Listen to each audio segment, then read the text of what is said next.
2026 সালের এসএসসি পরীক্ষার্থীরা আসসালামু আলাইকুম। স্বাগতম জানাচ্ছি বাংলাদেশ শিক্ষা বার্তার নতুন একটি ভিডিওতে।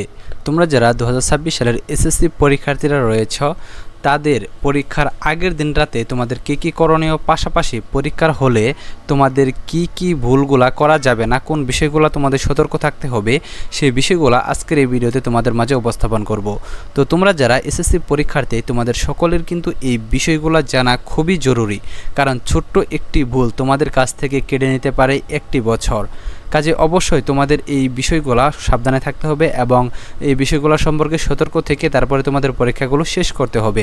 তো তোমরা যারা শিক্ষার্থীরা রয়েছে, তোমাদের এসএসসি পরীক্ষার সাজেশন, পাশাপাশি তোমাদের এসএসসি পরীক্ষা সম্পর্কিত সকল খুঁটিনাটি তথ্য এবং পরীক্ষার পর রেজাল্ট, কলেজে ভর্তির A to Z ইনফরমেশনগুলো তোমরা আমাদের চ্যানেল থেকে পেয়ে যাবা। কাজে অবশ্যই আমাদের চ্যানেলটি সাবস্ক্রাইব করে রাখো এবং পাশে থাকা বেল আইকনটি বাজিয়ে দিয়ে রাখো, যাতে নতুন ভিডিও আপলোড করার সাথে সাথেই সেটি তোমাদের নোটিফিকেশনে চলে যায় এবং তোমরা সাথে সাথেই দেখে নিতে পারো। সো আসো আমরা মূল বিষয়ে চলে আসি। তো দেখো, তোমরা যারা 2026 এসএসসি পরীক্ষার্থীরা রয়েছে, তোমাদের আগের দিন রাতে যেসব বিষয়গুলো করণীয়, সেই বিষয়গুলো সংক্ষেপে আগে একটু আলোচনা করে নিই। তো দেখো, প্রত্যেকটা শিক্ষার্থীর কিন্তু পরীক্ষার আগের দিন, অর্থাৎ যে কোনো পরীক্ষা, তোমাদের বাংলা হোক ইংরেজি হোক, প্রত্যেকটা পরীক্ষার আগের দিন রাতে কিন্তু অবশ্যই তাড়াতাড়ি ঘুমিয়ে পড়তে হবে। যেমন 10টার মধ্যে তোমাদের ঘুমাতে চেষ্টা করতে হবে।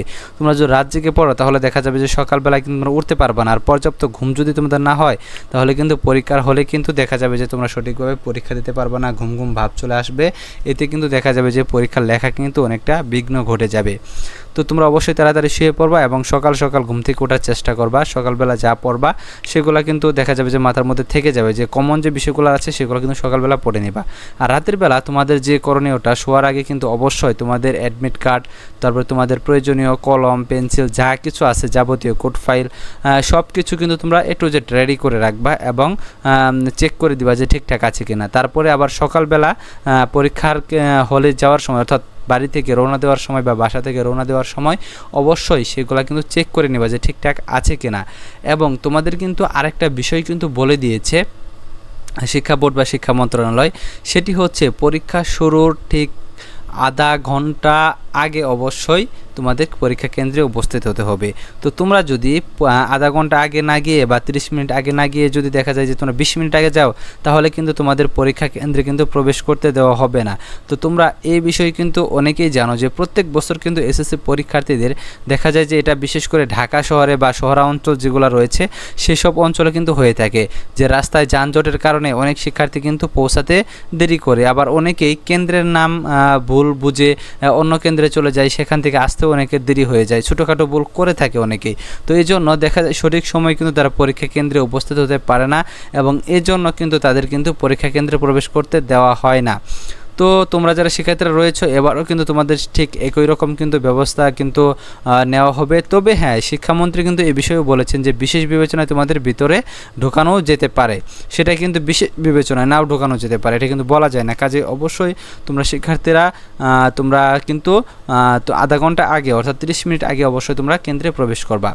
তারপরে যে বিষয়টি গুরুত্বপূর্ণ সেটি হচ্ছে তোমাদের কিন্তু এবার পরীক্ষার কিন্তু হলে তারপরে তোমাদের ওয়াশরুমে দেখা যাবে যে ওয়াশরুমের যে তোমাদের পথ রয়েছে সেখানেও কিন্তু দেখা যাবে তোমাদের সিসিটিভি ক্যামেরা কিন্তু তোমাদের থাকতে পারে। তো তোমাদের পরীক্ষার হলে কিন্তু অবশ্যই সিসিটিভি ক্যামেরা থাকবে, এটা তোমরা সকলে জানো। তো শিক্ষকরা কিন্তু অনেক কড়াভাবেই তোমাদের গার্ড দেবে, কারণ সিসিটিভি ক্যামেরা দিয়ে কিন্তু অবশ্যই মনিটরিং করে শিক্ষা মন্ত্রণালয়ের লোক বা শিক্ষামন্ত্রী নিজে দেখবেন। তো এই বিষয়গুলো কিন্তু তোমাদের অবশ্যই মাথায় রাখতে হবে এবং যারা নকল করার চিন্তা ভাবনা করছো, এই বিষয় থেকে তোমরা অবশ্যই দূরে থাকবা।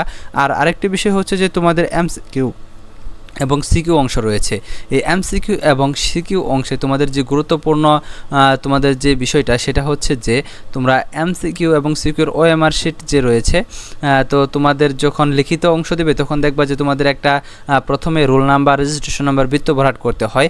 এখানে তোমরা যদি ভুল করো তাহলে সেটা কিন্তু তোমাদের অনেক মারাত্মক একটা ভুল হয়ে যাবে। তো এখানে কিন্তু কোনোভাবেই কিন্তু ভুল করা যাবে না। আর OMR শিটেও কিন্তু যেটা তোমরা MCQ ভরাট করো সেখানেও কিন্তু কোনোভাবে কিন্তু ভুল করা যাবে না। তো তোমরা যদি এরকম করো যে রোল নাম্বার তোমরা সঠিকভাবে লিখতে পারো নাই, বৃত্ত ভরাটও সঠিকভাবে করো নাই, তাহলে কিন্তু দেখা যাবে তোমাদের রেজাল্ট কিন্তু ফেল চলে আসবে। তো এই বিষয়গুলো তোমরা অবশ্যই খেয়াল রাখবা, যে বৃত্ত ভরাটের যে বিষয়গুলো রয়েছে। তারপরে তোমাদের আরেকটা কথা বলে নিই, এটা কিন্তু তোমাদের জানা খুবই জরুরি। MCQ এর ক্ষেত্রে তোমরা যদি সেট কোড ভুল করো তাহলে কিন্তু দেখা যাবে যে তোমাদের কিন্তু পরীক্ষায় নাম্বার কিন্তু তোমরা 0 পাবা। সেট কোড কোনোভাবেই ভুল করা যাবে না। সেট কোড ভুল করে পুনরায় যদি সংশোধন করো তারপরেও কিন্তু সেই এমসিকিউ বা ওএমআর সেট যেটা রয়েছে সেটা কিন্তু তোমাদের বাতিল বলে গণ্য হবে। কাজেই তোমরা অনেকেই এই ভুলটা করে থাকো, কাজে এই বিষয়টা তোমরা অবশ্যই খেয়াল রাখবা যে পরীক্ষার কেন্দ্রে এই বিষয়গুলো যাতে কোনোভাবেই যাতে তোমাদের ভুল না হয়। তো তোমরা যারা শিক্ষার্থীরা রয়েছে তোমাদের আরও কিন্তু অনেক বিষয়গুলো সতর্ক থাকতে হবে, কোনো প্রকার নকল নেওয়া যাবে না। তারপর তোমাদের ওই যে বললাম রোল নাম্বার রেজিস্ট্রেশন নাম্বার সঠিকভাবে লিখতে হবে, সেট কোড লিখতে হবে। তারপর তোমাদের এমসিকিউ এর ওএমআর শিটে তোমাদের অবশ্যই সেট কোড যাতে কোনোভাবে ভুল না হয় সেটা খেয়াল রাখতে হবে, তা নাহলে কিন্তু খাতা বাতিল হয়ে যাবে। রোল নাম্বার রেজিস্ট্রেশন নাম্বার এগুলো কিন্তু সঠিকভাবে লিখতে হবে, এই বিষয়গুলো তোমরা খেয়াল রাখবে, তাহলে কিন্তু দেখা যাবে যে মোটামুটি তোমাদের এনাফ। আরেকটা বিষয় হচ্ছে যে তোমাদের যাদের সায়েন্সে রয়েছে বা তোমরা যারা ক্যালকুলেটর ইউজ করবে অঙ্ক পরীক্ষা বা অন্যান্য পরীক্ষাতে, সেক্ষেত্রে কিন্তু তোমাদের কয়েকটা ক্যালকুলেটরের নাম দিয়ে দিয়েছে শিক্ষা বোর্ড। সেই ক্যালকুলেটর ব্যতীত অন্য ক্যালকুলেটর অর্থাৎ ইলেকট্রনিক বা তোমাদের যে প্রোগ্রামেবল সায়েন্টিফিক ক্যালকুলেটরগুলো রয়েছে সেই সায়েন্টিফিক ক্যালকুলেটরগুলো কিন্তু ব্যবহার করা যাবে না, এটা কিন্তু নিষেধাজ্ঞা রয়েছে। কাজেই তোমরা অবশ্যই কিন্তু এই বিষয়টিও খেয়াল রাখবা।